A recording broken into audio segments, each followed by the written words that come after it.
రాధవ్ మనోహర్ దాస్ డిచ్కి అని చెప్పి డిచ్కి బాబా అని చెప్పేసి అని అన్నారు. దీన్ని ఏ విధంగా తీసుకుంటారు?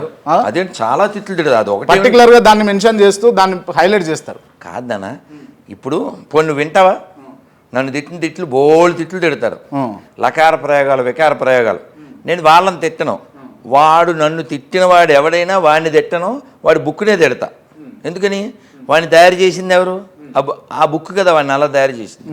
ఇంకో విషయం, నా మీద ఇక్కడ కేసు పెట్టారు ఏదో స్టేషన్లో, ఆ ఏరియా నాకు ఐడియా లేదు. అలాగే ఇంకెక్కడ నల్గొండలో ఎక్కడో కేసు పెట్టారు, ఆంధ్రాలో అంతకుముందు కూడా పెట్టారు. ఓకే, కేసు పెట్టాలి అనే ఆలోచన కానీ, ఒరే రాధమోహన్ నీకుందరా అని కానీ, నీకు భూమి మీద నౌకలు చెల్లిపోయినాయిరా అని కానీ, నువ్వు నాకు కనబడితే రా ఉంటుందని కానీ, ఇవన్నీ ఎప్పుడు వస్తాయంటావు? సమాధానం లేనప్పుడు.